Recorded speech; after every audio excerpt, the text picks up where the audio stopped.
What is this Canada Goose parka worth? Or to be more precise, what is its value? And value to me, or you? Well, not this exact one, but a pre-owned one you found online that you're looking to buy. Like this one right here. Don't know? Well, let me show you how to find out. Psst, and I'm actually going to value that listing you saw pop up on screen, so stay tuned.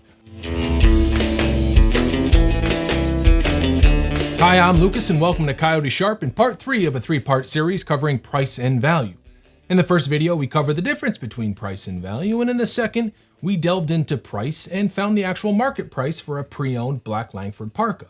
And in this video, we're going to bring it all home and cover how to actually estimate the value of a listing you're considering. Like, is it a good deal? And specifically, is it a good deal for you? Because ultimately, that's what we care about the most.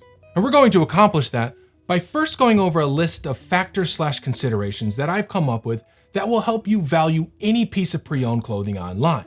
We'll call it the Pre-Owned Clothing Value Guide. And then we're going to take that guide and actually put it to use on a pre-owned Canada Goose parka that's first sale and determine if it's a good deal or not, using the market price we estimated in episode 2 as a benchmark. And that reminds me, if you haven't watched episode 1 or 2, I highly recommend you do because this one will make much more sense.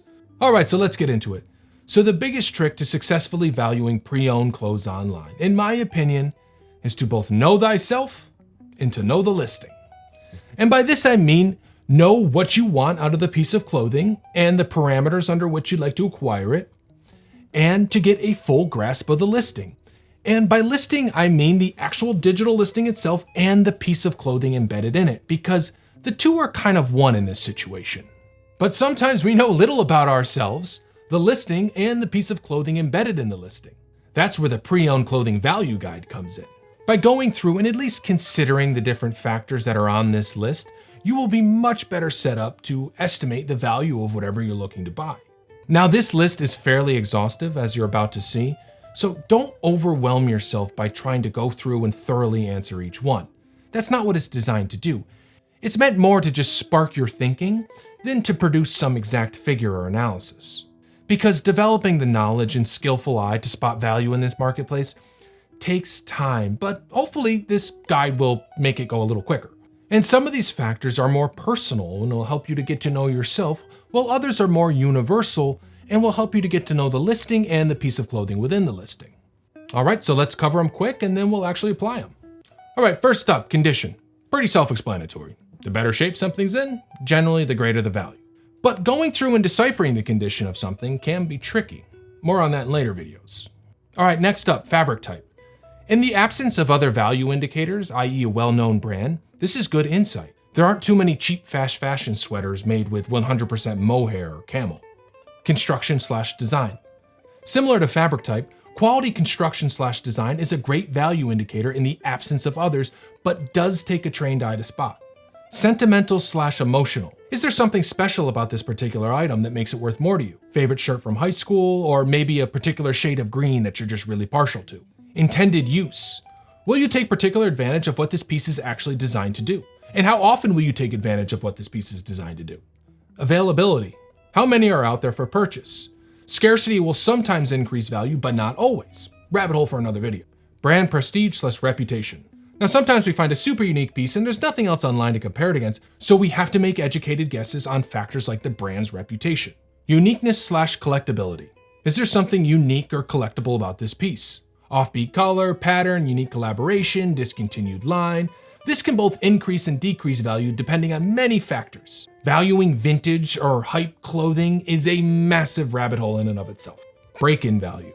Most clothes lose value the more they're worn, but some lose it faster than others, and occasionally wear can actually add value. I mean, they sell ripped jeans to the utmost annoyance of my hardworking blue-collared father. Take a white dress shirt, value will plummet fast, but take a high-quality selvedge denim jacket. They break in beautifully and value will degrade very slowly, if at all, when treated properly, and might actually add value. This is especially worth considering if you're looking to possibly sell a piece in the future. Timeless versus trendy design. Is this a more timeless or trendy piece? Trendiness might add value to it today, but what if you'd like the option to sell it in a few years because you no longer want to wear it? Different story. Transparency of listing. A transparent listing will up the listing's value, at least for me, because we're buying something pre-owned. Getting the most accurate idea of size, condition, and color adds value to that listing. I mean, I'll pay more for the exact same piece in the supposed same condition if one seller can positively prove their condition claim. Seller reputation. Knowing the seller is reliable and has a long history of satisfied customers can add value to the listing. Commerce platform reputation. Is the listing on a platform like eBay with a solid reputation and decades of handling buyer-seller disputes, or on a lesser-known startup? Return option. Most, including me, will pay more for an item if there is an option to return it. If the returns and/or shipping is free, even more. That's real value in the pre-owned clothing world, where size and condition are often so tricky to decipher. Desired transaction time. How quickly do you need the thing? Going skiing next week and need a parka? Or is it the middle of summer where you can sit on this listing, see if the price drops, or wait for another lower price option to pop up?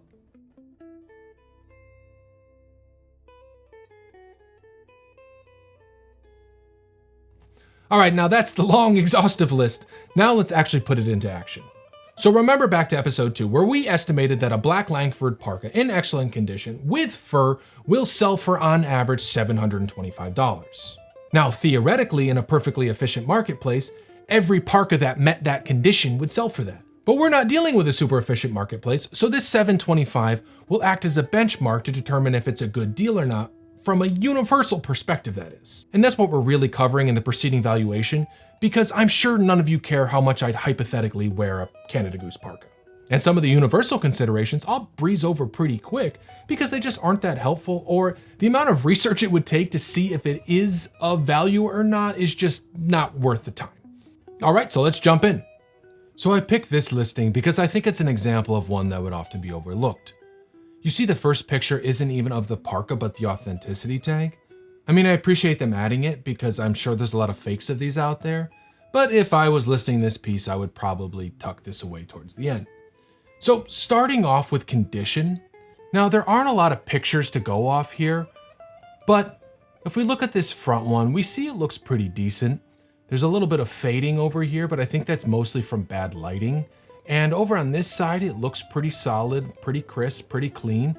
Another thing you can look at is the tag. Now we see this tag does look a little folded and creased, so it has probably been worn, but the lettering and the numbering isn't super faded, so it probably hasn't been worn really hard. But if we scroll down to description, we see it's only been worn twice. Now the question is, was this bought new? So I reached out to the seller and I asked them, and they said it was. So that's huge. That means this thing is basically in mint condition if it's only been worn twice. And by twice, I mean to work a couple times. So that's a huge value. Fabric type. Not super applicable here because of all the other value indicators, and it's mostly made of synthetic material. Now, if you were a professional dog sledder who was going to use this thing every day up in the Arctic, you might be more concerned with the actual synthetic material breakdown, but for the average user, I don't think they care that much. And the fact that it uses genuine fur does speak to its quality, because brands generally aren't going to pair genuine fur with poor, low quality fabrics. Construction/design. Again, not super applicable here given everything else we know. We assume this piece is well constructed and designed given its reputation, and the pictures aren't good enough to analyze the stitching even if we had the expertise to. But I guess we can see here that on the side pocket it looks like there is some reinforced stitching. But for most people, they're just going to go off the brand's reputation. But say you were a professional dog sledder, you might want to do some more research. Sentimental for you to decide. Intended use for you to decide. Availability. Now these are available new and I'm not aware of them selling out, and there are a fair amount used. So the current state of availability for this particular parka does not add a lot of value to this listing, but also doesn't diminish it because I don't think the market is oversaturated with them, and I'm guessing these will continue to be popular in the future. Brand prestige. Because we already know this parka is a popular sought-after piece, we don't really need to rely on the brand prestige to get an idea of this particular item. But say we found a unique sweater online and there was nothing else to compare it against, but we see it happens to be from Canada Goose. Good chances of quality. Uniqueness/collectability. Nothing unique about this piece. Neither really adds or subtracts. If anything, maybe it adds a little value because most people want a dark neutral colored parka, so resell would be easier in the future. Break-in value.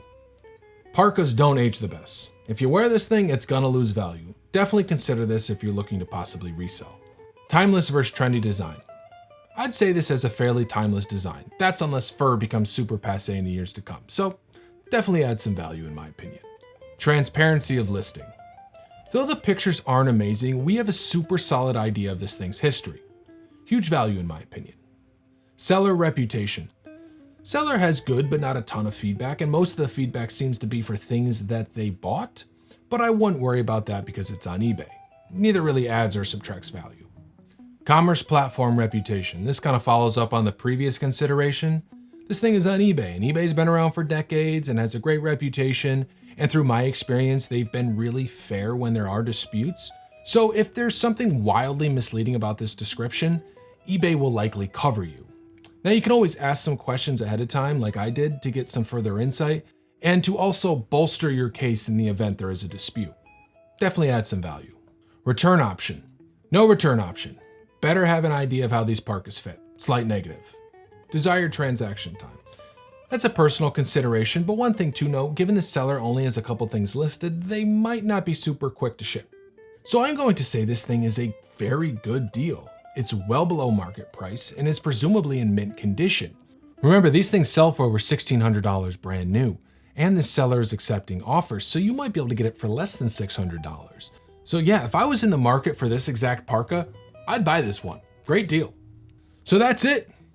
I hope these 3 videos have helped build some foundational understanding of price and value when it comes to this marketplace, and primed you to go out there and build a wardrobe that you've always dreamed of but maybe couldn't afford, or just save some money on the essentials.